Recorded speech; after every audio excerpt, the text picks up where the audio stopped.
हमारी बुद्धि को जो माया अधीन किए हुए है, क्या उससे आप छुड़ाकर अपने चरणों में नहीं लगा सकती? कृपा करो हे लाडली जू, आप अपार सामर्थ्यमयी हैं। लहों विपिन वर बास रास रस और नहीं जिय मेरे, मनन मानसिक दर से पर से तन मन संतन नेरे।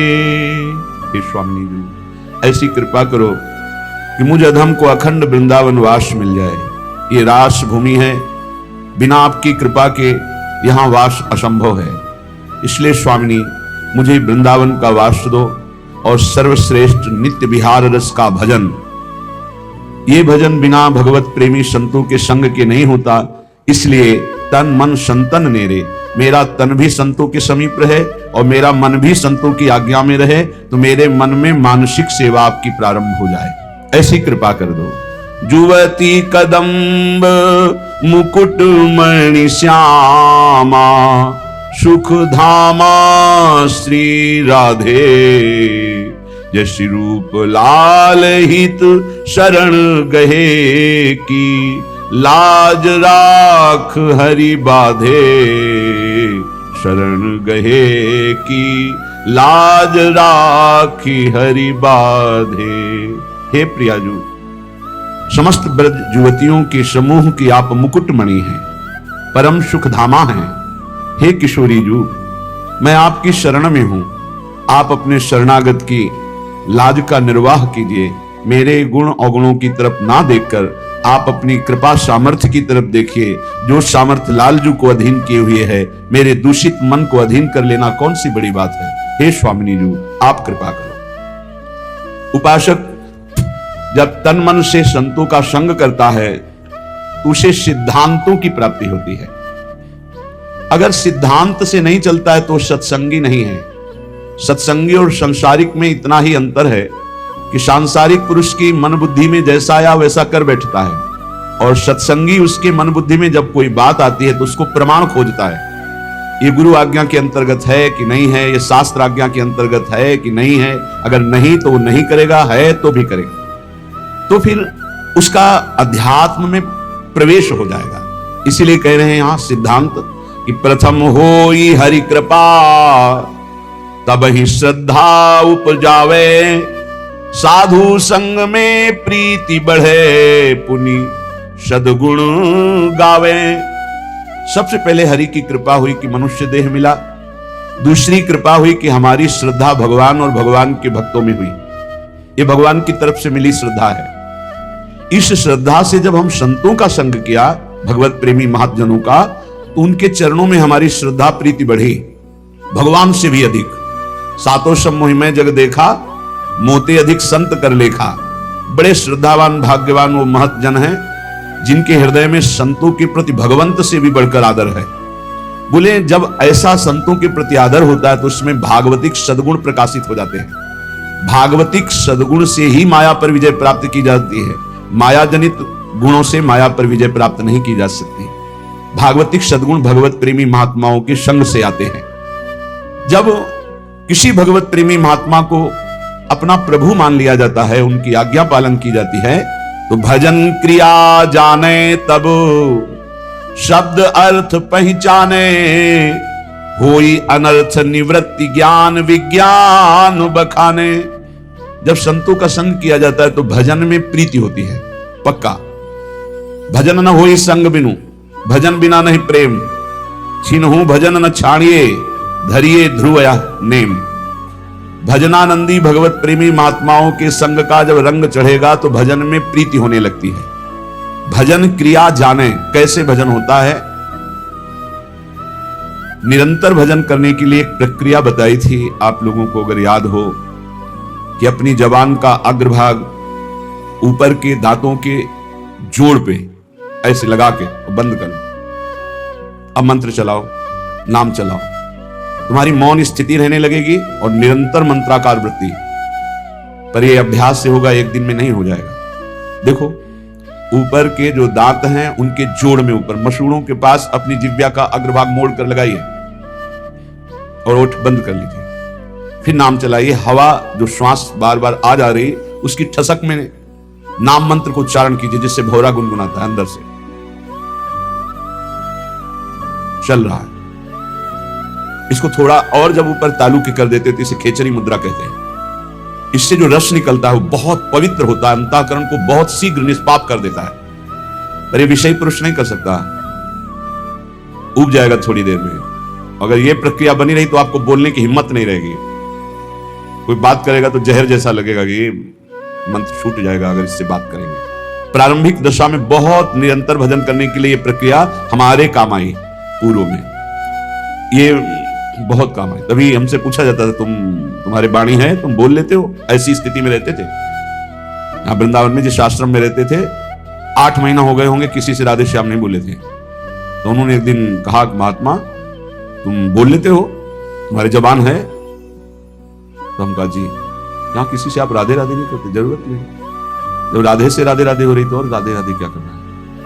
अच्छा, क्योंकि अब वो जो जिस स्थिति में वही की बात समझेगा, आगे का तो समझेगा नहीं। आप अगर ये अभ्यास पकड़ लें तो निरंतर भजन करने की वृत्ति में पहला मौन और दूसरा निसंकल्प स्थिति जागरण कर देगा।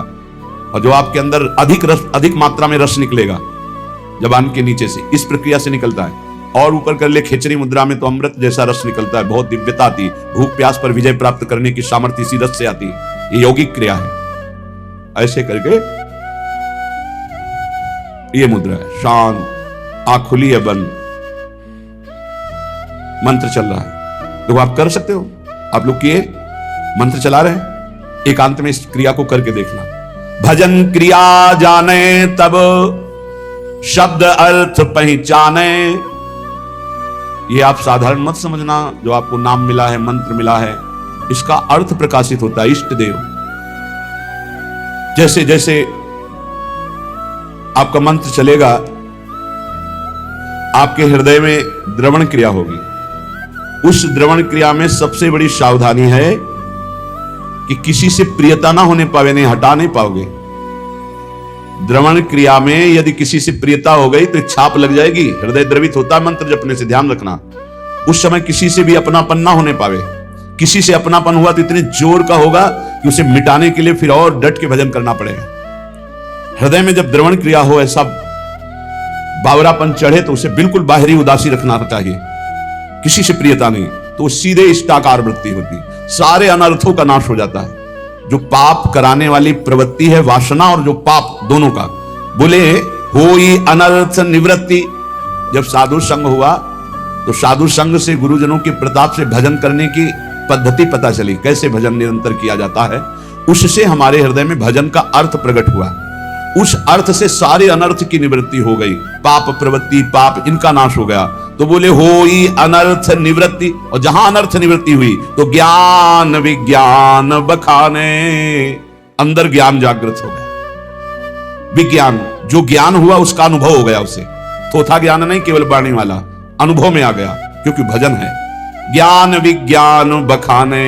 फिर निष्ठा इष्ट विषय बढ़ गए, मन निश्चल होई। छिन छिन रुचि उपजाई, नेह जग के सब खोई। अपने इष्ट की निष्ठा उसके हृदय में इतनी बढ़कर जागृत हो जाती है, अब कोई भी लाभ हानि प्रलोभन उसको अपने इष्ट से अलग नहीं कर सकता। निष्ठा इष्ट विषय बढ़ गए, मन निश्चल होई। मन अपने आराध्य देव के चरणों में निश्चल हो गए, हट ही नहीं सकता। फिर छिन छिन रुचि उपजाई, अपने आराध्य देव में प्रतिपल ऐसी प्रीति उमगी कि देह कुटुंब ते जाए छूट सब ही विदिना। तो नेह जग के सब खोई। शरीर संबंध, शरीर के भोग संबंध, शरीर के और रिश्ते नाते संबंध, ये सब झूठे हैं, ये अनुभव होने लगा। तो होई तबे आसक्ति, प्राणपति नयनन झलके। गदगद पुलकित अंग प्रेम रस भीनी पलके। अपने प्रिया प्रीतम में अत्यंत आसक्ति प्रकट हो गई। वो आसक्ति इतनी जोर की कि प्रिया प्रीतम नेत्रों में विराजमान हो गए। अब तो कभी वो गदगद कंठ होकर पुकारता है, कभी रोता है, सदैव कपोल उसके गीले रहते। प्रेम रस भीनी पलके। स्वप्रकाश निज भाव प्रकाशे तन मन माही। प्रेमी प्रेम निकेत प्रेम परसी पर छाही। जे भी प्रिया प्रीतम का साक्षात्कार हुआ कि उसे अपने सहचरी बपू का दर्शन हो गया, प्राप्ति हो गई। स्वप्रकाश निज भाव प्रकाशय तन मन।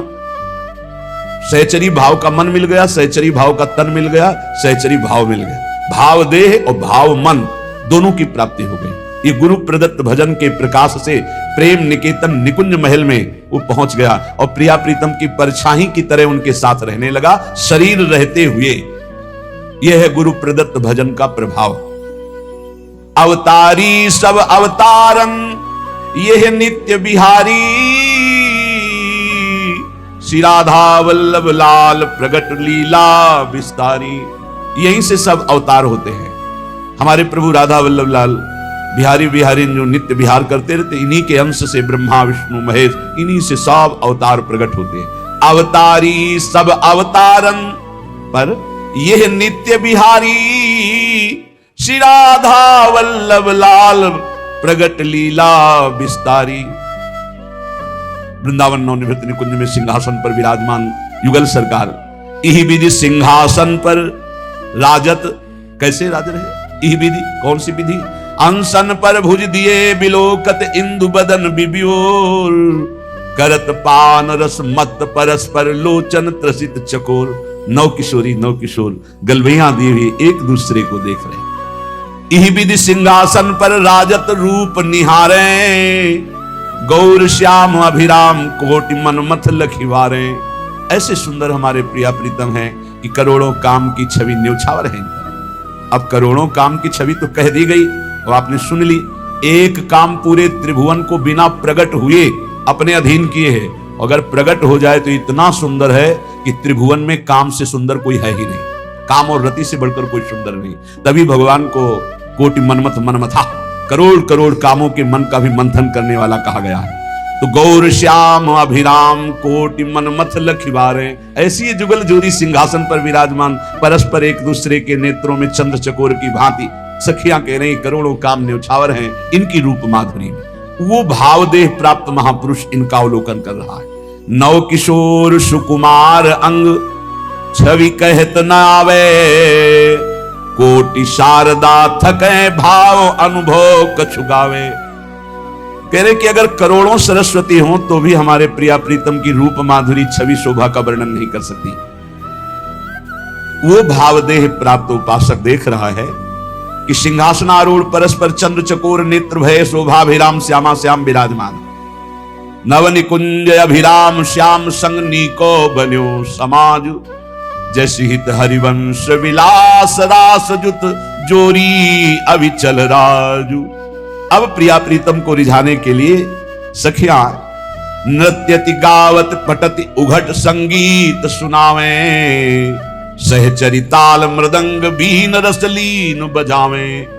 कोई तो सुंदर नृत्य करते हुए श्री चरण और कर हाव भाव प्रकट करते हुए पटका रहे, कोई बड़े उच्च स्वर से आलाप लेकर संगीत से युक्त राग रागिनियों की तान छेड़ रहे, कोई सहचरी ताल मृदंग बीना रस में लीन होकर बजा रही। प्रिया प्रीतम विराजमान है तो कोई सखी चंवर मोर छल पान दान रूमाल लिए कर, लाल रूप हित प्रीति पीक दानी पाई ढर। सखियां कुछ नृत्य कर रही, कोई संगीत बजा रही, तो कोई सखी चंवर कर रही, तो कोई मोरछल, कोई व्यजन पंखा कर रही, कोई रुमाल लिए खड़ी है कि जरा भी पसीने की बूंद आए तो उसे पोंछ दे। रूपलाल जी महाराज कह रहे हैं कि मुझे सेवा मिली है पीकदानी की, मैं पीकदानी लिए सामने अपने सहचरी स्वरूप में विराजमान हूं। लाल रूप हित प्रीति पीकदानी पाई ढर, पटभूषण बनमाल लाल ललना तन सोहे। बहुत ही सौभाग्यशालिनी सहचरियां कोई वस्त्र बनी हुई हैं, कोई आभूषण बनी हुई, वहां कोई और वस्त्र आभूषण नहीं, सखियां बनी हुई। ये सौभाग्य है प्रिया प्रीतम के श्री अंग का स्पर्श पट आभूषण के रूप में सहचरियां प्राप्त करती। वहां कोई लौकिक स्वर्ण चांदी आदि आभूषण नहीं, कोई और रत्न नहीं है। ये सब नित्य भजनानंदी महापुरुष ही प्रिया प्रीतम की पोशाक बनते हैं, प्रिया प्रीतम के आभूषण बनते हैं। पट भूषण और बनमाल लाल ललना तन सोहे, शीश चंद्रिका मुकुट लटक त्रिभुवन मन मोहे। प्यारे जू एक दूसरे के प्रेम में ऐसे रंगे हुए हैं कि प्यारी जू के श्रीअंग की पोशाक प्यारे जू के रंग की, और प्यारे जू के श्रीअंग की पोशाक प्यारी जू के श्रीअंग के रंग की। प्यारे जू मोर मुकुट धारण किए हुए झुका हुआ है प्रियाजू की तरफ, और प्रियाजू की चंद्रिका मोर मुकुट का स्पर्श कर रही है। त्रिभुवन मनमोहन ऐसे युगल सरकार को सखियां रिझा रही। वो भावयुक्त उपासक देख रहा है। अद्भुत अमित अपार सकल सिंगार विराजे, भूषण भूषित अंग अंग लखि मन मथ लाजे। ऐसे हमारे जुगल किशोर हैं, उनकी श्रीअंग की शोभा देखकर करोड़ों काम लज्जा युक्त हो जाते हैं। हाव भाव लावण्य सिंधु रस कहत नावे, शेष सुरेश महेश निरंतर गुण गण गावे। भगवान शंकर, देवराज इंद्र, ब्रह्मा जी और अनंत महिमाशाली भगवान शेष, ये सब बड़े बड़े हमारे प्रभु की प्रभुता का गान करते रहते हैं पर पार नहीं पाते। वही हमारे प्रियालाल का जो हाव भाव लावण्य प्रेम रस, ये वाणी की सामर्थ्य नहीं कि इसका गान किया जा सके। ऐसे प्रभु की 7 भोग तह 5 आरती करत अलीगन। 7 बार भोग लगता है हमारे प्रियालाल का और 5 बार आरती होती है। प्रेम पुंज अनुराग भाग झलके तिनके तन। कौन कौन से 7 भोग होते हैं प्रियालाल का? मंगला भोग, फिर श्रृंगार भोग, फिर राज भोग, फिर उत्थापन भोग, फिर संध्या भोग, और फिर शयन भोग, और फिर एक निशीथ भोग जो रात्रि के 12 बजे का। 7 भोग लगते हैं। मंगला आरती, श्रृंगार आरती, राजभोग आरती और संध्या आरती और शयन आरती, ये 5 आरती होती है। और 2 धूप आरती होती है। 2 धूप आरती होती है श्रृंगार के समय पहले, और उत्थापन के समय धूप के द्वारा ही आरती की जाती। तो आरती 5, भोग 7। 7 भोग तह 5 आरती करत अलीगन, प्रेम पुंज अनुराग भाग झलके तिनके तन। मानो प्रेम के समूह हैं ऐसी सहचरियां प्रेम वपु धारण किए हुए प्रियालाल को 7 बार भोग लगाती, 5 बार आरती करती हैं। और उनके तन की शोभा प्रेम प्रदान करने वाली, सहचरियों के तन की शोभा प्रेम प्रदान करने वाली। लीला विविध विहार नित्य नैमित्तिक झलके, अंतरंग बहिरंग द्रगन जो खोल ही पलके। प्रियालाल की नित्य नैमित्तिक लीलाएं, परिचर्या और रस में वन विहार, रस में सैया विहार, जल विहार, बहुत प्रकार की लीलाएं सखियां अपलक नेत्रों से इस रस का पान करती हैं। परम धाम यह नित्य वस्तु यहां दुर्लभ जानो, बड़भागी सुकृति जन संत वेग पहचानो। ये परम धाम वृंदावन है, ये नित्य प्रेम प्रिया प्रीतम का अत्यंत दुर्लभ वस्तु है। बड़भागी सुकृति जन वही है जिसको संत संग मिल गया। अब दुर्लभ नहीं रहेगा प्रेम, पर महत्संगस्तु दुर्लभो अगम्यो अमोघस्य। 3 बातें देवर्षि नारद जी ने। महापुरुषों का संग बड़ा दुर्लभ है, अगर मिल जाए तो निर्वाह करना कठिन है, क्योंकि अहम और मनमानी आचरण ये हमको उनकी आज्ञा में टिकने नहीं देते। अगर निर्वाह कर ले जाए उनकी आज्ञा का, अमोघस्य दुर्लभ प्रेम वस्तु प्राप्त हो जाए। परम धाम यह नित्य वस्तु अति दुर्लभ जानो, बड़भागी सुकृति जन। वही बड़भागी, वही तपस्वी, वही पुण्यात्मा संत वेग पहचानो, जिसको संतों ने पहचान में ले लिया, ये मेरा जन है। आओ आओ, बहुत दिनों के बाद दर्शन हुआ। अपना जन कहकर जिसे संतों ने पहचान बना ली, तो प्रिया प्रीतम से पहचान हो गई। क्षर साधक की देह लखे अक्षर ओंकारा, ताऊ पर ये धाम अक्षरातीत बिहारा। ऐसा कोई न समझे कि वृंदावन के रसिक जन सिद्धांत को, ब्रह्म ज्ञान को नहीं जानते। पक्का समझिए, इसके रास्ते में ब्रह्मबोध हो जाता है। बोले क्षर जितना है, देह से लेकर जहां तक दृष्टि जा रही है, सब क्षर माने विनाशी। बोले अक्षर जो है ओम प्रणव है, अक्षर अविनाशी। उस अक्षर अविनाशी के ऊपर अक्षरातीत नित्य विहार रस है। क्षर साधक की देह लखे अक्षर ओंकारा, ता ऊपर यह धाम अक्षरातीत विहारा। ये अक्षर ओम से भी ऊंचे है, अक्षरातीत नित्य विहार प्रिया प्रीतम का। ये जो मोक्ष पदवी आत्मस्वरूप के तेज में लीन हो जाते हैं जन, वो और कोई नहीं, हमारे प्रियाजू के श्री चरणों की नख कांति है। उस तेज को वेद कर चरणों तक पहुंचाना केवल सहचरियों के द्वारा प्राप्त मंत्र से होता है और नहीं, वही तेज में मुक्त हो जाते हैं। ध्रुवदास जी कह रहे हैं, ब्रह्म तेज को ज्योति जहां योगेश्वर धरे ध्यान, ताही को आवरण तहां नहीं पावे को जान। आ उ मा ओम, ये प्रियाजू के नुपुरों की झनकार से निकलता है। इसी से ब्रह्मा विष्णु महेश, ये प्रणव इन तीनों का जनक है। इसी से सब पूरी सृष्टि प्रकट हुई है।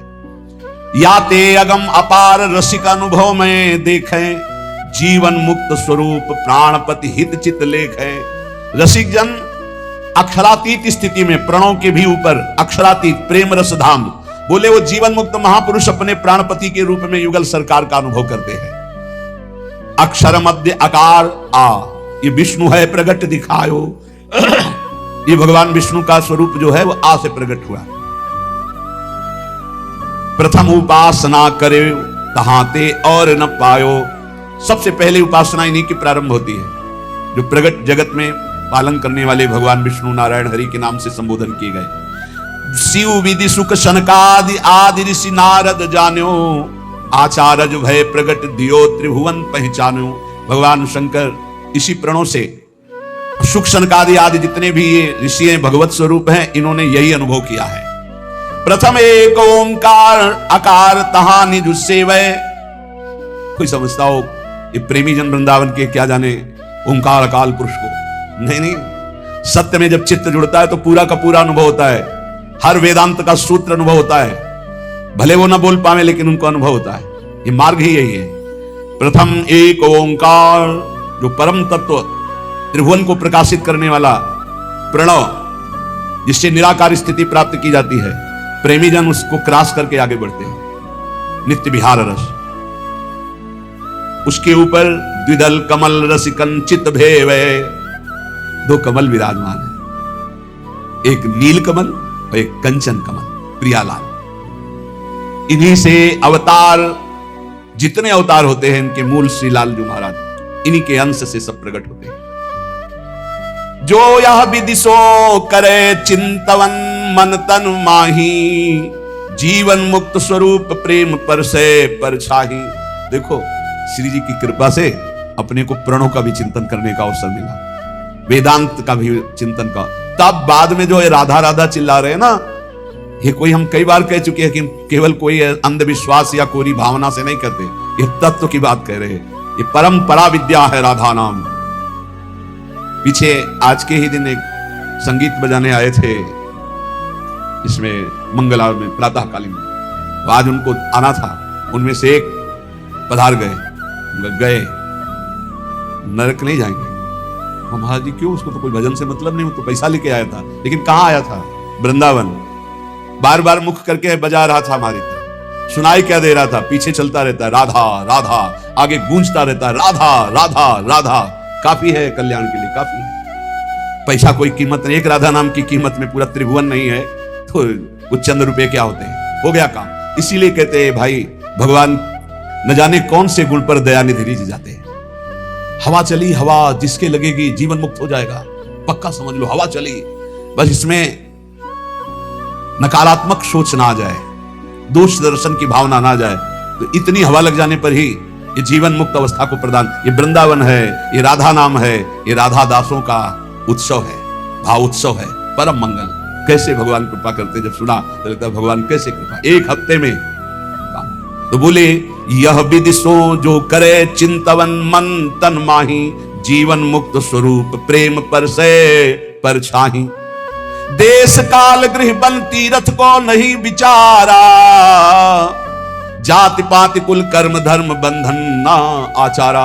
हमारे प्रियाजू के प्रेम रस उपासना में बस प्रेमी रसिक महापुरुषों को तन मन समर्पित कर दो। तन उनकी आज्ञा से कर्म करे, मन उनकी आज्ञा से संकल्प विकल्प का त्याग करके उनकी आज्ञा से चले, तो जीवन मुक्त हो जाएगा। बोले किस देश के हो तुम, इससे मतलब नहीं, किस समय तुम्हारा जन्म हुआ, कहां जन्म हुआ, किस योन में, मतलब किस कुल में, किस, इससे हमारा कोई मतलब। देखो यहां कभी नहीं पूछा जाता तुम्हारा नाम क्या है, तुम कहां से, आज तक हम नहीं जानते। सही बात अगर हमसे पूछा जाए तो लोग हमको झूठा मानेंगे। सच्ची कहते हैं इन बच्चों में से सब संत जो विराजमान है, एक दो के तो जानते हैं, जो पहले हित धाम में शुरुआत में बताया था। बका किसी से अपनी तरफ से हम ये नहीं जानते ये कहाँ के हैं और ये किस कुल में जन्मे हैं, ये हम नहीं जानते। हमारे पास रहते हुए 10-10 8-8 वर्ष हो गए, हम ये नहीं जानते, क्योंकि हम सिर्फ भगवत भाव से आप हमारी श्री जी के, बस कहां से हो, कौन हो, क्या नाम है, क्या, ये हमें कोई मतलब, किस कुल के हो हमें कोई मतलब नहीं। हमारी प्रियाजू की शरणागति में किस देश के हो, किस समय जन्म हुआ, किस कुल में जन्म हुआ, तुम तीर्थ किए हो कि नहीं किए, कोई कर्म धर्म किए हो कि नहीं किए, कोई मतलब नहीं। बस जो हो जैसे हो श्री जी की शरण में हुए परम मंगल हो गया। जाति पाति कुल कर्म धर्म संस्कृति हेतु अविद्यानासी, कोई ये जाति किसकी, पाति किसकी, कुल किसका, कपड़े का नहीं। आपकी जाति, हम तो परमेश्वर जाति के हैं, परमेश्वर है हमारी जाति, पर ब्रह्म परमात्मा तत्व का अंश हूं तो किसका हूं, वो कह रहे ममई वांशो श्री कृष्ण चंद्र जी, तो उन्हीं का तो हूं मैं, परमेश्वर का अंश हूं। नहीं, ये जाति किसकी, कपड़े की, शरीर की, इसलिए इसकी मान्यता नहीं। हमारे यहां वृंदावन नित्य विहार रस में जाति पाति कुल कर्म धर्म व्रत संस्कृति हेतु अविद्या नासी, ये अविद्या है। जाति पाति कुल कर्म धर्म ये सब अविद्याकृत है, यही तो समझना है। इसीलिए तो वेदातीत उपासना है। वेदानपि संन्यस्त सा केवलम अवच्छिन्न अनुरागम लभते, जो वेद का भी पूर्ण त्याग कर देता है अखंड प्रेम को प्राप्त होता है। बोले जाति पाति कुल कर्म धर्म बंधन न आचारा, यहां इसका कोई महत्व नहीं है, तुम कैसे आचार वाले हो, किस कुल वाले हो, क्या। एक प्रेम रस मत करे सदगुरु की सेवा, तब पावे ये रस रीति सुख संपत्ति मेवा। इसमें एक ही बात केवल है कि अपने सदगुरु का अनन्य होकर उनकी आज्ञा में चले, उनकी सेवा में रहे। एक प्रेम रस मत करे सदगुरु की सेवा, जो सदगुरु की सेवा में प्रेम रस मत हो जाएगा। यही समझ में नहीं आता कि शास्त्र कह रहा है यहां है खजाना, वो भटक रहा है, खजाने को ठुकरा के भटक रहा है। यही घर के अंदर तिजोरी है, माल ढूंढ रहा है बाहर दरवाजे के, कहीं नहीं मिलना, भटक लो, कितने तीर्थ क्या क्या, तुम्हें जो करना कर लो। जब तुम्हें परमानंद की अनुभूति होगी तो यहां होगी अंतर्मुख होने पर। सर्वात्मना न विश्जित बहिरिंद्रियाणि, अंतर्मुख हो जाए, इंद्रियों को बहिर्मुख मत कर, तब पावे या रीति प्रीति सुख संपत्ति मेवा। ये जो परमानंद में प्रेम में प्रियालाल का सुख है, ये तभी पाएगा जब सदगुरु की आज्ञा उनकी सेवा में रहेगा। मनन मानसिक करे रैन दिन प्रेम अभंगा, ऐसे उपासक का मन प्रियालाल की मानसिक सेवा में प्रवेश पा जाता है। अभंग प्रेम नितिक धर्मिन संग, तो रंग बढ़त नित नित सरस, तो नित नित प्रेम अभंग, यह जो कृपा हरिवंश की अभंग प्रेम की स्थिति मन में, वो मानसिक सेवा में रत रहता है। क्या स्थिति होती है, रोम रोम अनुराग रंग रस रसिकन संगा। प्रियाजू कृपा करती है, अपने रसिकों का संग देती है, रोम रोम अनुराग रंग से भरा उन रसिकों के संग से हृदय आनंद रंग में लगा। जब लगी यह तन रहे तब ही लगी भाव प्रकाशे, त्रिभुवन मंगल रूप त्रिगुण पर सत नहीं आसे। जब तक शरीर रहता है तो बाहरी उसकी क्रियाएं होती रहती है, लेकिन वो अपने भाव दे से स्वामिनी के संग होता है, ये कोई बाहरी नहीं जान पाता। और तन छूटे लही भाव रूप निज सेवे दंपति, नित्य धाम निज नाम सहज पावे सुख संपत्ति। यदि शरीर रहते तुम्हें सहचरी भाव नहीं प्राप्त हो पाया और प्रियाजू की शरण में रहे, तो शरीर छूटने के बाद निश्चित सहचरी देह की प्राप्ति हो जाएगी। तन छूटे लही भाव, दो प्रकार के यहाँ उपासक बताए। एक, शरीर रहते सहचरी भाव प्राप्त करके शरीर की क्रियाएं बिल्कुल ठीक व्यवहारिक वैसे ही हो रही हैं जैसे एक सम्यक विवेकवान साधक करता है, और आंतरिक वो अपने भाव देश से प्रिया प्रीतम के समीप रहता है। यदि ऐसी स्थिति नहीं आ पाई जीवन में, वो सहचरी भाव को नहीं प्राप्त हो पाया, तो तन छूटे लही भाव रूप निज सेवे दंपति, ये पक्का है। आचार्य शरण में है, गुरु शरण में है, तो शरीर छूटने के बाद सीधे उसे सहचरी देह की प्राप्ति होगी और प्रिया प्रीतम के समीप पहुंच जाएगा। नित्य धाम निज नाम सहज पावे सुख संपत्ति, नित्य धाम वृंदावन में सहज सुख प्रिया प्रीतम की सेवा सुख को वो प्राप्त कर लेता है। ये परम तत्व सिद्धांत निगमागम को सार, श्री रूप लाल हित गुरु कृपाते लखि लिख्यो सुविचार। श्री गुरुदेव की कृपा से रूपलाल गोस्वामी जी कहते हैं, मैंने जो नित्य विहार वृंदावन के सहचरी भाव का सिद्धांत अनुभव किया, वही तुम्हें लिख करके बता रहा हूं। जाही अनुभव होई सोइया रस को पावे, भूले गतिमति देह नेह जग के बिसरावे। जिसके हृदय में सहचरी भाव का जागरण होता है, वो सदैव इस रस में स्थित रहता है। उसको ना शरीर की चिंता रहती है, ना वास की चिंता रहती है, ना परिवार की चिंता रहती है। गृहस्थ हो या विरक्त हो, एक अलमस्ती छा जाती और स्वयं भगवान उसके भरण पोषण की सब जिम्मेवारी, योगक्षेमम वहां में हम। देखो, ये चिंता नहीं होनी चाहिए कि आज हम यहाँ हैं, हमारा भरण पोषण हो रहा है, कल क्या होगा। अगर कल की तुम्हें चिंता है तो तुम शरणागत नहीं हो। शरणागत कल की चिंता नहीं, जिसने आज दिया है। अरे जब दांत न थे तब दूध दियो, अब दांत दियो ताको अन्न भी दे हैं, जल में थल में नभ में। पशु पक्षिन को दे तो को भी दे हैं, काहे को मूढ़ विचार कर एक मतलब व्यर्थ की चिंता कर रहे हो। देखो कितना बड़ा कृपालु भगवान। मैया के शरीर में एक बूंद दूध नहीं होता। जब बालक का जन्म होता है तो भगवान उसके रक्त को दूध में बदल देते हैं, और उतना ही गर्म, उतना ही मीठा और उतना ही पावर युक्त जितना बच्चा सह जाए। कैसे कृपालु भगवान है। जब दांत नहीं थे तो मां के शरीर से रक्त को दूध में परिवर्तित करके भरण। अब काहे को चिंता करता है।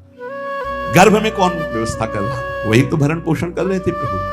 लोग समझ नहीं रहे। वैष्णव होकर, भगवत दास होकर कल की चिंता करते हो। तुम्हें कभी ऐसा नहीं लगता कि स्वामिनी के चरणों का भरोसा ही नहीं आया है।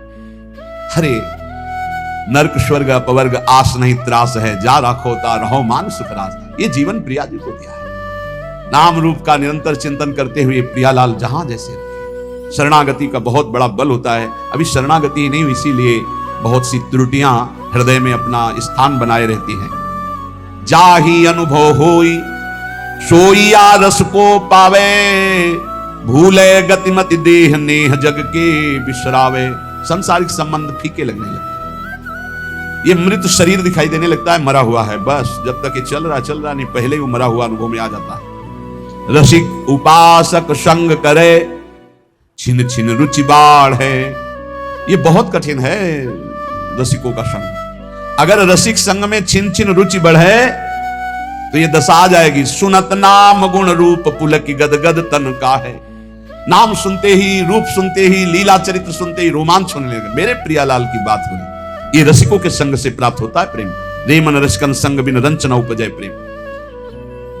इस संसार में मोह रात्रि अज्ञान की ऐसी फैली हुई कि सब सो रहे हैं, सब स्वप्न देख रहे हैं। मेरी पत्नी, मेरा पुत्र, मैंने ये भोगा, मैं भोग लूंगा, ये मैंने जमा कर लिया, ये जमा कर लूंगा, ये कर लिया, वो कर लूंगा। ये स्वप्न चल रहा है।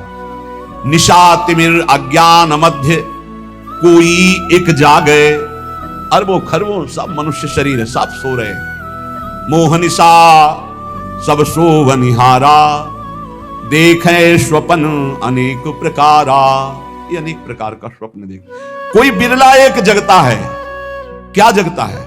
ये जन्म भगवत प्राप्ति के लिए। अब मनमानी आचरण नहीं करूंगा, अब शास्त्र और गुरु की आज्ञा के अनुसार चलूंगा।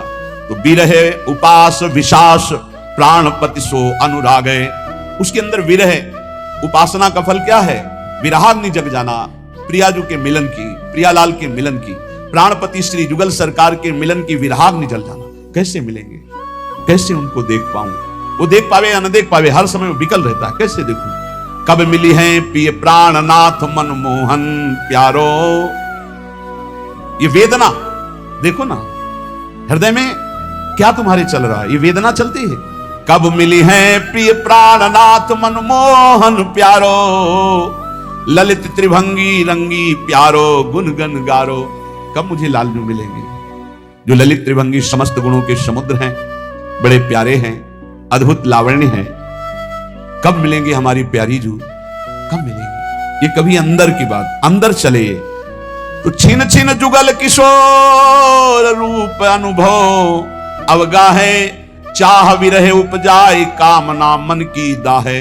सारी कामनाएं भस्म हो गई रसिकों के संग से, एक ही चाह रह गई, कैसे युगल सरकार मिले, कैसे प्रिया प्रीतम मिले। तो अनुभव में जो रूप बतायो श्री गुरु अपनो, करे चिंतवन ताको जग को जाने सपनों। बिल्कुल सत्य मान लीजिए, स्वाप्निक जगत केवल हमारे समय को नष्ट कर रहा है। यदि हम गुरु प्रदत्त नाम और रूप मंत्र का चिंतन नहीं कर रहे तो हमारा समय व्यर्थ जा रहा। पक्का पछताओगे, हाथ कुछ नहीं लगेगा। जब गुरु प्रदत्त नाम मंत्र जपा जाता है तो गुरु प्रदत्त इष्ट का रूप झलकता है। तो तत्सुख सेवा रीति तब ही विधि सो कीजय। उसके हृदय में तत्सुख भाव जागता है। तत्सुख भाव जागे बिना जीवन का लाभ नहीं है। ये मत सुख में, स्वसुख में तो पूरा विश्व भ्रमण कर रहा है। वो तीर्थ भी जा रहा है तो सुसुख वासना से, सत्संग भी आया है तो सुसुख वासना, मुझे सुख मिले। तत्सुख प्रियालाल को कैसे सुख देऊं? कौन सी बात करूं, कौन सा कर्म करूं, कौन सी चेष्टा करूं, कौन सा भाव करूं जिससे मेरे युगल सरकार मुस्कुरा दे? ये बात तत्सुख सेवा रीति तबई विदिशों की जय, बढ़त रहे अभिलाष नीर नैनन भर लीजिए। बड़ी कृपा होती है जब कोई सेवा की सौंध नहीं है और सेवा का भाव बढ़ता है, तब आंसुओं से सेवा होती है। जैसे मधुकरी भी नहीं मिलती थी। जैसे दीपावली और त्योहार, होली को तो कभी भोजन मिलता ही नहीं था, पक्की बात। दीपावली है, दोपहर को जाते थे मांगने 1-2 बजे की, नहीं बाबा त्योहार है नहीं। सबकी दीपावली जल रही होती थी, हमारी कुटिया अंधेरे में होती, सब हर्षोल्लास मनाते होते, हम भूख सहते हुए नाम जप करते। दीपक जलाने की भी व्यवस्था, यही बलराम कुछ मिठाई उठा कभी ले आए तो जब सब हर्षोल्लास में होते, तब अपनी श्री जी के पास बैठ के मिश्री का टुकड़ा ऐसे रख के और एक जल रख के भावना करते। 56 भोगों में जो जो याद आता वो भाव, फिर रोना था, प्रिया जी मुझे किंचन गरीब के पास केवल आप ही रहो। ये वस्तुएं तो है नहीं कि हम आपको दुलार कर सकें, बस भाव ही हमारा है। ये रोना तब आता है जब कोई अपना नहीं होता, कुछ अपना नहीं, बिल्कुल प्रियालाल के सिवा कुछ नहीं, तब ये रोना।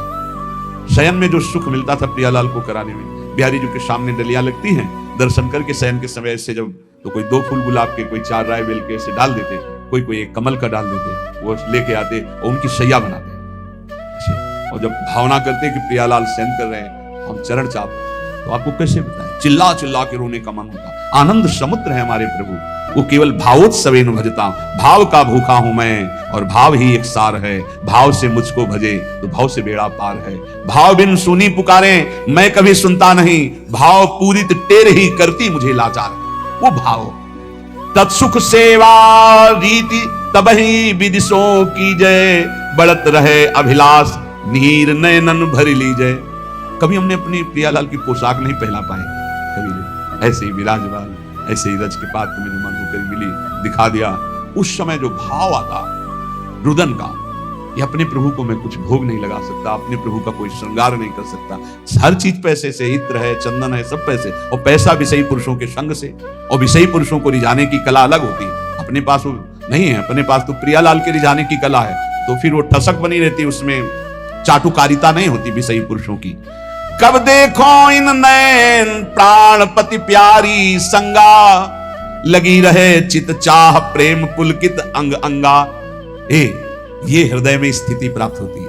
कब देखो इन नैन प्राणपति प्यारी संगा, प्यारी के साथ प्यारी के प्राणपति श्रीलाल, कब प्रियालाल को देखो। उस हृदय के क्या महान स्थिति होगी जिसकी सब चाह मिट गई, एक चाह रह गई, कब मैं भरकर नेत्र अपने प्रियालाल को नेत्र भर, कब देखो। लगी रहे चित चाह प्रेम पुलकित अंगा, पुलकित अंगों से हर समय एक ही चाह, अपने प्रभु को देखो। स्वप्रकाश उसी समय, बस चाह की जरूरत है। हमने बड़े महापुरुषों से पूछा कि भगवत प्राप्ति कब होती है, तो उन्होंने कहा जब प्रबल चाह जागृत हो जाती है। गुरुदेव सुश्वरम राजन कृष्ण दर्शन लालसा। लाडली कुंज में गुरुदेव भगवान जब विराजमान, तो उस समय एकांत में पूछा, महाराज जी श्री जी कब दर्शन देती है? तो कहा जब श्री जी के सिवा और कोई चाह न रह जाए, और वो चाह भी सही न जाए कि अब रहा नहीं जा रहा, अगर श्री जी ना मिली तो प्राण निकल जाएंगे, बोले उसी समय श्री जी मिल जाएंगे। उसी समय चाह जे ही कब देखो इन नैन प्राणपति प्यारी संगा, और ऐसी विरहाग्नि जली तो बोले स्वप्रकाश श्री वृंदावन निज धाम विराजे, सर्वोपरि सब मध्य प्रकट हो गए युगल सरकार। कहा बोले स्वप्रकाश, इसी आत्म स्वरूप ने वृंदावन का रूप धारण कर लिया, और इसी के मध्य में कुंज निकुंजों में खेलते हुए युगल सरकार यही दर्शन दे दिए। यह है उपासना।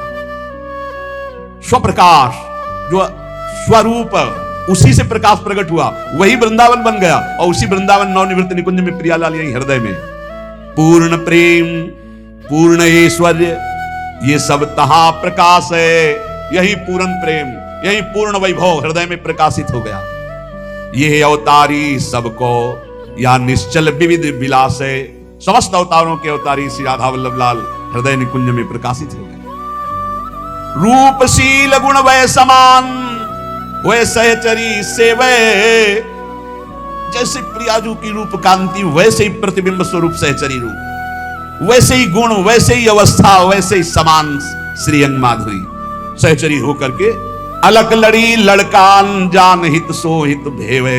वो प्रियालाल के रहस्य को जानकर उनको सुख पहुंचाती है। इसलिए बहुत कृपा से हमें श्री धाम वृंदावन श्री प्रिया प्रीतम की उपासना मिली है। तो चाहे जैसी स्थिति हो, चाहे जैसी परिस्थिति हो, बस एक प्रार्थना है, नाम न छोड़ना, नहीं तो हार जाओगे। नाम अगर पकड़े रहे राधा राधा राधा, ये कलयुग में राधा नाम करुणा समुद्र में है, आप ये समझ लो। ये आगम निगम पुराणों में अगोचर है, ये वृंदावन की भूमि से प्रकाशित है, ये पराविद्या है। बड़े भाग्यशाली होंगे जो इस राधा नाम का आश्रय ले लेंगे। शरीरम श्री वृंदावन भुवि सदा स्थापय मनः। अगर शरीर वृंदावन में नहीं रख सकते तो वृंदावन की रज तो शरीर में लगा सकते हो। देख लो, अगर हमारी प्रार्थना आपके कान तक पहुंच रही हो, आप स्वीकार कर लें। गिरिराज जी की परिक्रमा की रज, वृंदावन की कहीं भी रज लेकर उसको चाल करके एक पात्र में रख लो। जैसे पाउडर लगाते हो, थोड़ी ऐसे रज लिया, पूरे शरीर में स्नान के बाद लगा लिया। देख लेना, शरीर में रज लगी है तो तुम्हें वृंदावन धाम निश्चय प्राप्त होगा। निश्चय, निश्चित हमारे वचन मान लो, तुम्हें वृंदावन की प्राप्ति होगी। शरीर छूटने पर तुम नित्य धाम वृंदावन जाओगे, कभी नारकी गतियों को प्राप्त नहीं होगी। और अगर शरीर वृंदावन वास कर रहा है तो बहुत ही मंगल बात है। बस सावधानी रखे, रहनी से रहे, क्योंकि आगे कह रहे शरीरम श्री वृंदावन भुवि सदा स्थापय मनः।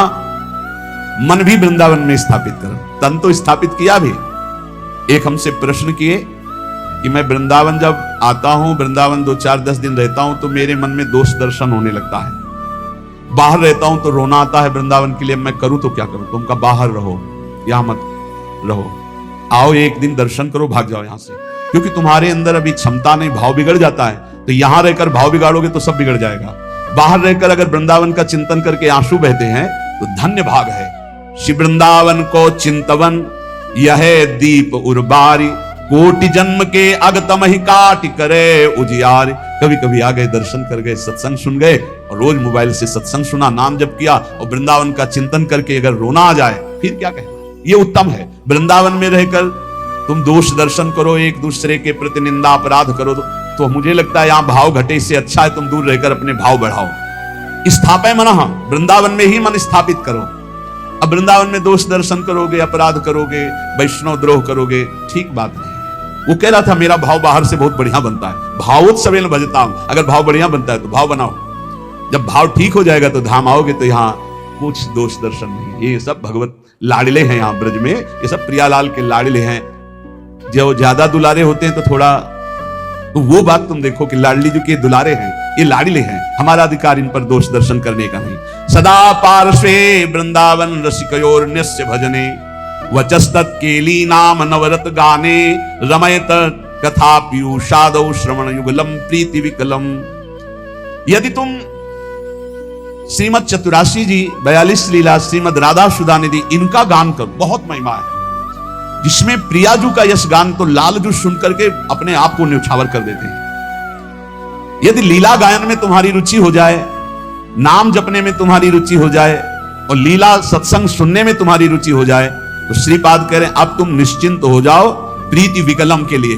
अब प्रियालाल का प्रेम तुम्हें प्राप्त होगा, प्रियालाल की निश्चित प्राप्ति हो जाएगी। श्री भगवत रसिक जी महाराज कृपा करके कह रहे हैं कि जीभ जुगल नाम ही जपे, द्रगन बिलोकय रूप, उदर भरे अलिवृत्ति सो छाण स्वान मृगभू। बोले निश्चित उस विरक्त महाभागवत को भगवत प्राप्ति हो जाती जो ऐसी रहने से रहता है। कैसे? बोले जीव से युगल नाम जप कर रहा है, और नेत्रों से जिधर दृष्टि जाती सब में भगवत भाव कर रहा है, और पेट भरता है अलिवृत्ति सो छाण स्वान मृगभू, कुत्ते की और सिंह की वृत्ति का त्याग करके अलिवृत्ति, अली कहते मधुकर, मधुकर भौरा, उदर भरे अलिवृत्ति सो छाण स्वान मृगभू। श्वान वृत्ति से पेट भरना क्या है? धनियों के पीछे डोलना, चाटुकारिता करना, उनके द्वारा दिए गए धन की विलासिता भोगना, एक कुत्ते की वृत्ति से जीवन यापन करना है। और सिंह वृत्ति क्या है? अपनी तपस्या, अपना उसका वो दिखा करके और फिर नहीं, अलिवृत्ति से कहा है। उदर भरे अलिवृत्ति सो, अलिवृत्ति कहते हैं मधुकर वृत्ति, 4 घरों में टुकड़े मांग लिए, उससे पेट भरा। और या आकाश वृत्ति, परमहंसों ने सदैव आकाश वृत्ति स्वीकार की, साधकों ने सदैव मधुकरी वृत्ति का, लेकिन जो आगे बढ़े हुए परमहंस है उसको भी छोड़ दिया। आकाश वृत्ति, जो स्वयं भगवान भेजे, बिना चाहे बिना मांगे जो सामने आ गया उसी से उदर पोषण करना आकाश वृत्ति है। और अपनी तपस्या और अपने त्याग को दिखावा करके फिर जो भोगा गया वो मानो सिंह वृत्ति है। और धनियों के पीछे चाटुकारिता करके फिर जो धन प्राप्त करके भोगा गया, उदर पोषण किया गया, वो कुत्ते की वृत्ति कह गई। तो श्वान और सिंह की वृत्ति का त्याग कर अल वृत्ति, मधुकर वृत्ति या आकाश वृत्ति से जो अपना जीवन यापन करते हुए सदैव प्रिया लाल का नाम जप करता है और सब में भगवत भाव करता है, वो निश्चित भगवत प्राप्त हो जाता है।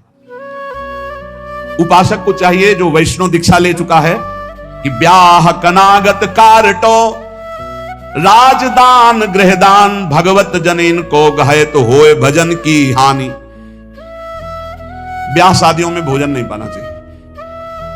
तो आप कहेंगे तो व्यवहार नहीं चल पाएगा, फिर हमारे व्यवहार में कौन आएगा? कोशिश करो जहां तक हो सके। कौन तुम्हें वहां वीडियो में बना खड़ा है कि तुमने पाया कि नहीं पाया? सब अपवित्रता का राज्य होता है। अगर आप वैष्णव हो तो भगवत समर्पित भोजन पाओगे। एक वो सिस्टम होता है जिसमें ऐसे भर के सब रख दिए और सब ले लेकर के पा रहे, इसमें क्या पवित्रता है? आप मतलब ऐसा तो है कि एक बार लेकर के फिर आप ले सकते हैं, कोई भी ले सकता है, देने वाला कोई नहीं, अपने आप से उठाओ और खाओ। वाह, तो सब अपवित्र हो गया कि नहीं हो गया? उसी जूठे हाथ से आप लिए, उसी जूठे हाथ से वो ले, उसे कहां वैष्णव सिद्धांत रह गया? पहले गांव में तो ऐसे पवाया जाता था, सबके पैर धुले जाते थे, पट्टी बिछाई जाती थी, बैठाला गया, सुंदर पत्ते के वो पत्तल दोने और फिर रज के कुल्हड़ आदि पात्रों बढ़िया और परोस करके फिर जय जयकार हो, गांव में भी जयकारा लगता था। और फिर ऐसे और जो पूज्य जन होते थे उनको भेंट देकर पैर छुआ, ऐसे सम्मान। अब ये जूता पहने सब पवित्र भोजन, तो इसलिए मना कह रहे हैं ब्याह का भोजन नहीं लेना चाहिए। विरक्त को तो बिल्कुल नहीं लेना चाहिए। गृहस्थी में अपना देख लो, काम चला लो। उस दिन पेट दर्द कर रहा है ऐसा कह दो, नहीं, अपना बोल दे कि भाई आज हमारा पेट खराब है, उल्टी जैसा लग रहा है, अगर इतना भी पाया तो उल्टी हो जाएगी, अगर आप चाहो तो नींबू पानी ले सकते हैं। ऐसे काम चलाना चाहिए अपनी वैष्णवता पवित्र। अब उन्हीं में लोग मदिरा दिरा प्रिय उसी से ले रहे हैं, उसी से आप लोगे जूठा, कैसे भजन बनेगा? और दूसरा कह रहे हैं कनागत, पितरों का जो पक्ष आता है उसमें जो भिक्षा पितर श्राद्ध का ये निषेध किया गया। ये नहीं, वैसे ब्रजवासी जन देते भी नहीं, मना कर देते बाबा हमारे यहाँ श्राद्ध है, और वैसे लेना भी नहीं चाहिए, नहीं तो भजन का नाश होता है। ब्याह का भोजन नहीं लेना चाहिए, कनागत पितर श्राद्ध का भोजन नहीं लेना चाहिए, और कारटो वो जो तेरही जो शरीर छूटने के बाद वो भंडारा होता है वो वैष्णव जनों को नहीं पाना चाहिए। अब अपने घर में है तो बात अलग है, लेकिन निमंत्रण का नहीं पाना चाहिए, और विरक्त को तो पाना ही नहीं चाहिए। ब्याह का नहीं पाना चाहिए, पितृ श्राद्ध का नहीं पाना चाहिए, और कारटो कहते तेरही जो तेरह वहां शरीर पूरा होने के बाद वो नहीं पाना चाहिए। और कह रहे हैं राजदान, राजा का भोजन नहीं पाना चाहिए। बड़े राज पदों पर विराजमान उनका प्रतिग्रह नहीं लेना चाहिए। और यहां प्राय हम प्रार्थना करते हैं अपने जनों से कि कभी ऐसा न स्वीकार किया जाए। जो साधारण नौकरी करते हैं, किसान हैं, वो 150 रुपया दे दे तो ले ले, उससे नमक दाल रोटी खाओगे तो भजन बढ़ेगा। जो ऊंची गड्डी के चक्कर में पड़ोगे तो फिर भाव बिगड़ जाएगा, भजन नहीं होगा। राज अन्न निषेध किया गया है। राज अन्न राज प्रतिग्रह बहुत हानिकारक होता है। यहां तक कि राज दर्शन निषेध किया गया। जब महाप्रभु चैतन्य देव से कहा गया कि जगन्नाथपुरी के परम महाभागवत राजा रुद्र प्रताप जी आपके दर्शन करना चाहते हैं, तो उन्होंने कहा हाँ यही करोगे ना, हमारा सन्यास धर्म नष्ट करोगे, अब राज दर्शन हम करें। यहां तक कि वो राजवेश से छुप करके और गोपी गीत कंठस्थ करके जब महाप्रभु को दूर से सुना तो कहा कौन महाभागवत अमृत रस बरसा रहा है? महाप्रभु ने आलिंगन किया। राज दर्शन, राज अन्न, राज प्रतिग्रह, ये इसलिए कि इससे बुद्धि भ्रष्ट हो जाती है, भजन में रुचि नहीं होती। और आगे कह रहे गृहदान, ग्रहों का दान। एक हम गृहस्थ को देखा, जब उनके लड़का बच्चा बीमार होते थे तो खीर हलवा और भेंट उसको गोद में लाते और ऐसे सामने उतारते, कहते ले बाबा। एक बार गुरुजी से पूछा कि भिक्षा में जैसे, अरे बोले ले मत लेना, उसमें नहीं कभी ऐसे। देखो लोग संत महात्माओं को क्या समझते हैं, ऐसे पवाया जाता है जैसे अपने पुत्र को पवाओ। तो किस भाव से पवाते हो? बस पुत्र ने पा लिया यही सौभाग्य, संत ने पा लिया सारे अमंगल नष्ट हो गए। इसीलिए बहुत संभल के खान पान करना, जैसे कोई बीमार है उतार के, और ऐसे या ग्रह नक्षत्रों का दान, बोले होए भजन की हानि, पक्का। ब्याह का, श्राद्ध का, पितृपक्ष का एकादश श्राद्ध का, 13वीं का, राजन्न का और ग्रहों का दान, भगवत जन इनको गाए तो होए भजन के हान, पक्का भजन नासो। जो ग्रह नक्षत्रों आदि का नहीं दान पुण्य करते, बहुत होश में। घाट बाट चौपार चुरी देवल हाट मसान, भगवत बसिन सराय में भजन भड़ाई निदान। इतने जगह का भोजन नहीं लेना चाहिए, ऐसी जगह बैठ के भजन नहीं करना चाहिए। बोले घाट में जहां स्त्री पुरुष स्नान कर रहे हो वहां बैठकर भजन नहीं करना चाहिए, भजन नहीं होगा, उपद्रव करेगा, नेत्र चंचल होंगे। जहां स्त्री पुरुष की भीड़ लगी हो, लोग स्नान करते हो, ऐसे स्थानों पे उपासक को नहीं बैठना चाहिए भजन के लिए। जहां से लोग रास्ता बनाए हों वहां नहीं बैठना चाहिए। घाट बाट और चौपाल, चौराहे पर नहीं, और देवल मंदिर में बैठकर नहीं, और हाट बाजार में बैठ करके नहीं, और श्मशान में बैठकर नहीं। भगवत रसिक सराय आदि में जहां बहुत लोग बैठकर संगोष्ठी करते हो वहां नहीं। इससे भाव दूषित हो जाएगा, तुम्हारा भजन नहीं बनेगा। घाट बाट चौपाल चूरी देवल हाट मसान, नदी के किनारे जहां बहुत लोग स्नान कर रहे हो, घाट के और रास्ते में और चौपाल में, चौराहे में, मंदिर में, बाजार में, श्मशान में, सराय आदि में बैठकर भजन नहीं करना चाहिए, क्योंकि भजन भाव इससे दूषित हो जाता है, बिगड़ जाता है। तो भजन कहां करे फिर? नदी किनारे गिर शिखर बाग इको सो देखी, भगवत जन बिलमो तहां बाढ़े भजन विषेक। कोई नहीं है, कोई स्नान करने नहीं आता, ऐसे घाट से अलग स्थान पे माताएं बहनें ना बैठे। ये विरक्त संतों की बात कही, माताएं बहनें समाज का ही सेवन करें। ऐसी जगह बैठे जहां लोग आ जा रहे हैं, ऐसी जगह बैठे जहां 4 लोग बैठे हुए हैं। एकांत ऐसे स्थानों में ना ये सूत्र स्वीकार करें। नदी किनारे बहुत दूर एकांत में जहां जन साधारण लोग ना जाते हो, गिर शिखर पहाड़ के किसी एकांतिक चोटी पर बैठकर, या किसी एकांतिक बाग में, या किसी एकांत स्थान में जहां लोगों का ठहरना बैठना आना जाना नहीं, ऐसे स्थान पर बैठकर चित्त को प्रभु में लगाए तो भजन विशेष बढ़ता है। नदी किनारे गिर शिखर बाग को सो देख, भगवत जन बिलमो तहां बाढ़े भजन विषेक। श्री भगवत ऋषि जी महाराज कह रहे हैं ऐसी जगह भजन बढ़ता है।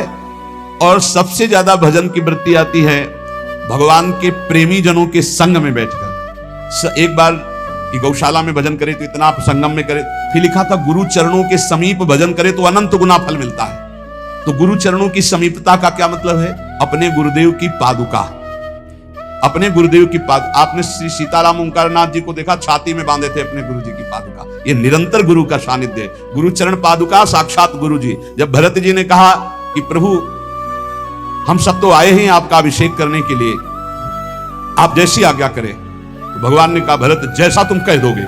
जब सारा भार भरत जी के ऊपर डाल दिया तो भरत जी ने कहा जे विधि प्रभु प्रसन्न मन होई, करुणा सागर कीजिए सोई। प्रभु जिस प्रकार आपका मन प्रसन्न हो वही कीजिए, ऐसा नहीं आपका मन जिस प्रकार। तो भगवान ने कहा हम तो यही चाहते अपने पिता की आज्ञा का पालन करो। बोले प्रभु जीने का सहारा दे दीजिए। तो भगवान ने पादुका 14 वर्ष तक पादुका को सिंहासन में विराजमान कर पूर्ण राज्य शासन आज्ञा मांगकर करते थे। ऐसे गुरु चरण चिन्ह, गुरु चरण पादुका का सानिध्य और निरंतर भजन तो अनंत गुना फल प्रदान करता है। जो उपासक अपने गुरुदेव या भगवत भक्तों को सबसे बड़ा मानता है त्रिभुवन में, उसी का भजन सिद्ध होता है। ये भी बात समझ लो। भजन न करने वाले के हृदय में दुनिया का प्रपंच आता है। नहीं तो गुरु जब मत्ता परतरम नान्यत किंचित अस्ति धनंजय, मेरे सिवा कोई है ही नहीं, तो गुरु तो साक्षात परब्रह्म है ही। को कहे अवनी बड़ी, भगवत ऋषि। कोई कहता है कि संसार में सबसे बड़ी भूमि है, पृथ्वी सबसे बड़ी है। तो कोई कहता है नहीं, पृथ्वी से बड़ा तासु दूनो समुद्र पुनि, पृथ्वी से बड़ी समुद्र है, पृथ्वी से बड़ा, क्योंकि पृथ्वी से कई गुना बढ़कर जल है, तो समुद्र बड़ा है। तो बोले सो अंजुलि भरी लियो ताई सोख्यो अगस्त मुनि। बोले समुद्र से बढ़कर अगस्त मुनि है, क्योंकि अंजुलि में रख के समुद्र को पी गए। तो बोले अगस्त भी तो आकाश में एक तारे की जगह है। नव अगस्त को बास छिपे उद्योत भानु के, जब सूर्य प्रकट होता है तो उनका टिमटिमाना भी नहीं दिखाई देता, आकाश में विराजमान है अगस्त। पृथ्वी से बड़ा समुद्र, समुद्र से बड़े अगस्त जी, क्योंकि अंजुलि में पी लिया। अगस्त जी आकाश में तारे की तरह चमक रहे हैं, लेकिन जब सूर्य प्रकट होता है तो अगस्त का तेज छुप जाता है।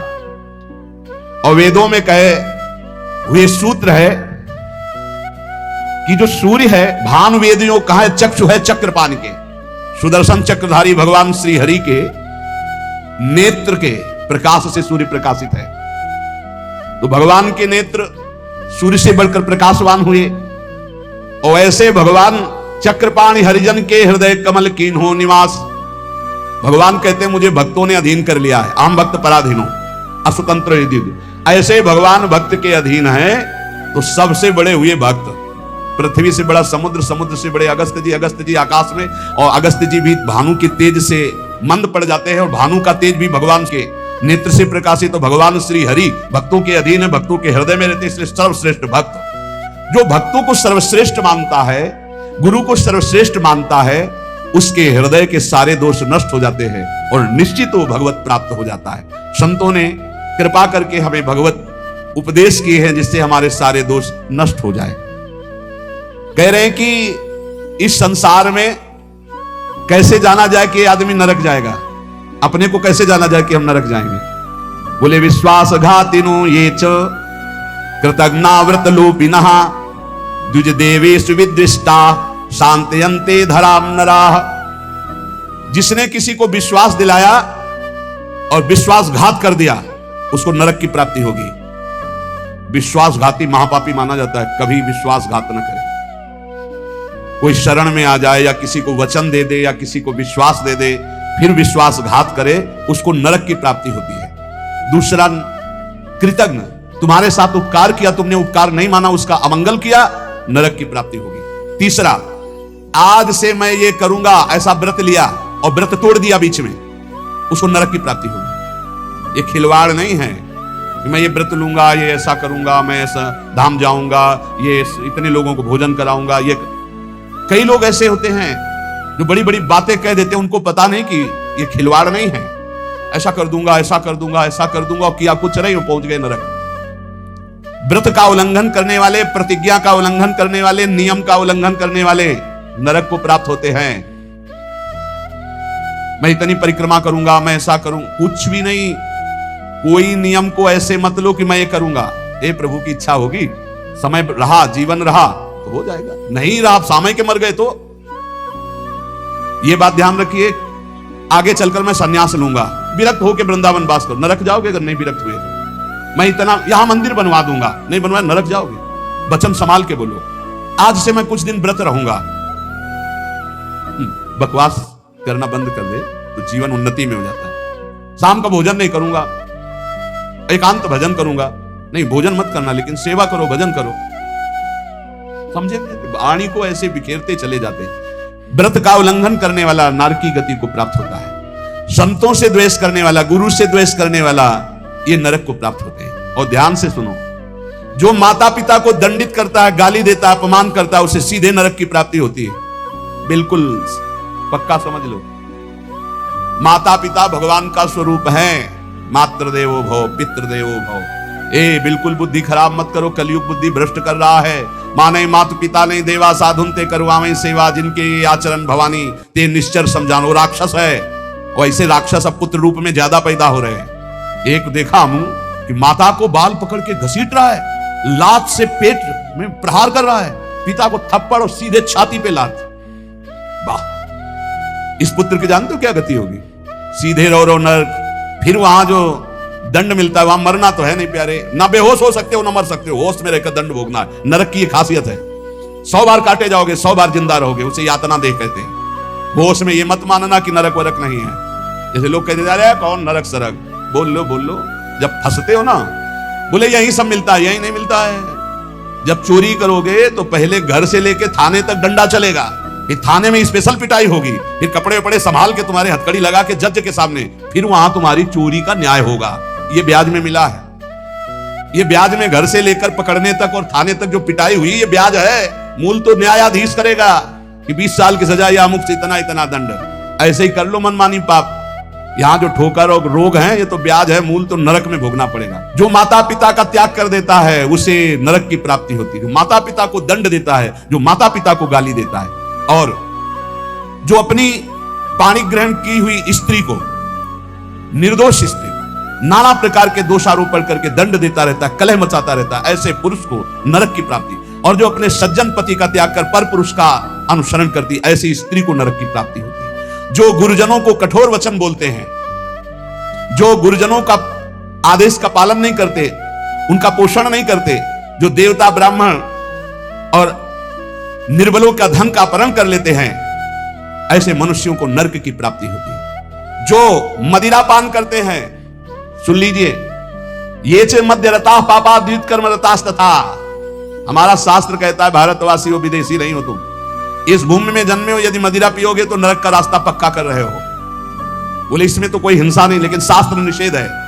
ये च मध्य रता पापा द्वित कर्म रतास तथा, जो जुआ खेलते हैं मदिरा पीते हैं, और जो साधु भेष रख के पाखंड करते हैं, इनको सीधे नरक की प्राप्ति होती है। यहां जो वर्णन हो रहा है वो बीच में विश्राम नहीं, सीधे नरक, बिना रोक टोक के। जो माता पिता को दंड देते हैं, जो निर्बलों का धन अपहरण करते हैं, जो देवताओं का धन अपहरण करते हैं, देव मंदिरों का, जो पापी मदिरा पीता है, जुआ खेलता है, जो पाखंड करता है साधु भेष में, इन सबको नरक की प्राप्ति होती है। ऐसा थोड़ी कि तुम साधु भेष रख लिए तो तुम चक्रवर्ती हो, जो चाहो सो कर सको, नहीं। देखो, अगर साधु वेश धरकर गलती हो जाए तो भगवान क्षमा करते, चूक, लेकिन पाखंड का मतलब जानबूझ के वही करते रहना, महापात की, अतिपात की, इन सबको, और जो दूसरे जीव जंतुओं को पका के खाते हैं, जो जीवों को पका के, ये भारत है, भारत धर्मात्माओं का देश है, महात्माओं का देश है, यति और सतियों का देश है। यहां एक कबूतर के लिए अपने शरीर को काट के तराजू पे रख दिया, ये वो राजाओं का देश है, वो प्रजा का देश है, जो शरणागतों के लिए जीवन अर्पित कर दे। यहां जो जीव जंतुओं को पका के खाते हैं, भैया सुन लो, ये जो मांस मछली अंडा खाने वाले, बोले और तो कुछ हम नहीं खाते, मछली खाते, तो मछली में जीव नहीं? बोले नहीं, पानी की तरोई है। हाँ हाँ, हमसे बोले एक तरोई जो होती है वो जमीन में छेलती है, पानी की तरोई है मछली, वो पानी की तरोई है। वो बनोगे तुम भी पानी की तरोई, तैयार हो जाओ, फिर तुमको सीधे मिर्ची की तरह तल के कढ़ाई में जिंदा फिर खाएंगे। वो काल स्वरूप भगवान है, अर्जुन को दिखाया कि देखो भीष्म द्रोणाचार्य लौंग इलायची की तरह फंसे हमारी दाढ़ों में, होश में रहो, शास्त्र आज्ञा है। जो दूसरे जीव जंतुओं को मार के उबाल के, बोले हम तो नहीं इसे पर खरीद के लाते हैं, वैसे ही भोग मिलेगा, दंड मिलेगा। और सुनो, जो सत्कर्म का संकल्प करके सत्कर्म नहीं करते, सत्कर्म का संकल्प लेके, सत्कर्म का ये करूंगा, ये दूंगा, ये ऐसा कभी मत बोलो, जबान से कर दो, कर दिया, जबान से बोल दिया और किया नहीं तो नरक जाओगे। जो दूसरों को सदैव कष्ट ही देता रहता है, जो शास्त्र और धर्म के विरुद्ध चलता है, शास्त्र के अनुसार चलने वालों का उपहास करता है, जो दूसरे की जीविका छीन लेता है, जो द्वेषवश महामहिम गुरुजनों की निंदा में प्रवृत्त होता है, वे सब नरक जाते हैं। जो दाता दान दे रहा है और वो जाकर उसको भड़का के रोक देते हैं, नरक जाएंगे, दाता भी और भड़काने वाला भी। जो पाप कर्म के लिए प्रेरणा देता है, जो अनाथ उनको पीड़ा पहुंचाता है, इन भूतल पर ऐसे लोगों को नरक की प्राप्ति होती है और ये पाप उनको घोर दुख में नरकों में ढकेलते हैं। ब्रह्मण्यम पुण्यमुत्सृज्य ये द्विजा लोभ मोहिता कुकर्म युपजीवंती तेवै निर्यागामिना निरयगामिना नरकगामी। ध्यान से सुनना, जो ऊंचे कुलों में जन्म लेकर के निम्न आचरण करते हैं, न संध्या है, न बंधन है, न अर्घ देना है, बस मनमानी पापाचरण, सीधे नरक, खिलवाड़ नहीं है। तभी कलयुग ने ब्रह्मा जी से कहा था चिंता मत करो, जैसे बड़े भैया ने सतयुग ने कहा हमारे राज्य में कोई नरक नहीं जाएगा, कि छोटे भैया त्रेता जी ने कहा कि हमारे राज्य में भी जैसे बड़े भैया का राज्य वैसे ही रहेगा, द्वापर ने कहा आज्ञा पालन की कोशिश करेंगे, तो कलयुग ने कहा ब्रह्मा जी से वचन देते हैं भूल चूक से कोई स्वर्ग या परम पद चला जाए सीधे नरक भेजेंगे, हाउसफुल, नरक हाउसफुल रहेगा। देख लो ना, यही लक्षण है, जो लक्षण है उनको देखो प्राय। जो लोभ से मोहित होकर परम पवित्र कुलों में जन्म कर होकर के अपने कुल धर्म का त्याग करके पापाचरण करते हैं, ऐसों को नरक की प्राप्ति होती है। जो भगवान को गालियां देते हैं, नास्तिक हैं, इनको नरक की प्राप्ति होती है। जो धर्म की मर्यादा को भंग करते हैं, उनको नरक की प्राप्ति होती है। जो कामी पुरुष दूसरे की स्त्रियों के साथ या कामी दूसरे पुरुषों के साथ, उनको नरक की प्राप्ति होती है। ध्यान दे दे, भारत है, धर्म विधान है। अब आप कह दो कि नहीं कानून नहीं, ये कानून, ये भागवतिक कानून है, भगवान का बनाया हुआ है, तुम्हें भोगना पड़ेगा। होश में सत्संग सुनाने के लिए ये बड़े बड़े शास्त्रों से, महर्षियों से इसीलिए चयन करते हैं कि तुम्हारे और हमारे होश ठीक रहे। ये भारत है, ये धर्म भूमि है, यहां मनमानी आचरण नहीं कि पतिवंचक पर पति रति करई, गोस्वामी तुलसीदास जी, रौरव नरक कल्प सत परई, ऐसे पुरुष के लिए भी है। जो दंभ करता है, जो किसी को दान देने की बात कह के पलट जाता है, उसे नरक की प्राप्ति होती है। जो दूसरों की चुगली करता है, जो अभिमान में भर करके दैन्य पुरुषों को सताता है, ऐसे लोग होते हैं। जो झूठ बोलता है बात बात पे, उनको नरक की प्राप्ति होती है। जो अपनी बात कह के सीधे पलट जाता है, जो दूसरों का धन हड़प लेता है, जो दूसरों को निष्कलंक होने पर भी कलंक लगाता है, ऐसे लोगों को नरक की प्राप्ति होती है। जो पराये सुख और संपत्ति को देखकर जलते हैं, जो प्राणियों के प्राण लेने में बड़े सुख का अनुभव करते, तलछा तलछा कर मारते हैं, बहुत निर्दयी लोग हैं, बहुत निर्दयी लोग। ये जलाते हैं पशुओं को, ऐसे पैर बांध दिए, ऊपर ऐसे सरिया डाल के उसमें पैरों में, और नीचे आग लगा दी। धीरे धीरे घंटों में तड़प, अब मुंह बंधा है, आवाज नहीं निकल, तड़प तड़प करो, मर रहे हैं। और वो 4-10 बैठे हंसी मजाक करो करो मजाक करो। यमदूत ऐसे ही बांधेंगे, बिल्कुल ऐसे ही। और यहां एक दिन तुम ऐसा पाप करोगे, वहां सैकड़ों वर्ष उसका भोगना पड़ेगा। जैसे 15-20 मिनट पाप कर ले, कत्ल कर ले, व्यभिचार कर ले, पूरे जीवन जेल में रहना पड़ेगा, फांसी भी हो सकती है। ऐसे ही यहां एक पशु को तुमने जलाया, आनंद लिया, वहां हो सकता है कि एक कल्प तक तुमको जलाया जाए। जैसे यहां एक 15 मिनट का अपराध, आजीवन कारावास। होश में ये नहीं मानना कि ये नरक स्वर्ग सब व्यर्थ है। जो लोग पराई स्त्री को फुसला के फंसा के दुराचार करते हैं, मार देते हैं, जो लोग कुआं, बगीचा, पोखरा, पौशाला, इन स्थानों को अपवित्र करते हैं व्यभिचार के द्वारा, मलमूत्र त्याग के। मान लो पानी है, पानी में मलमूत्र करना, पानी में व्यभिचार करना, पानी, ऐसों को सीधे नरक मिलता है, सीधे नरक।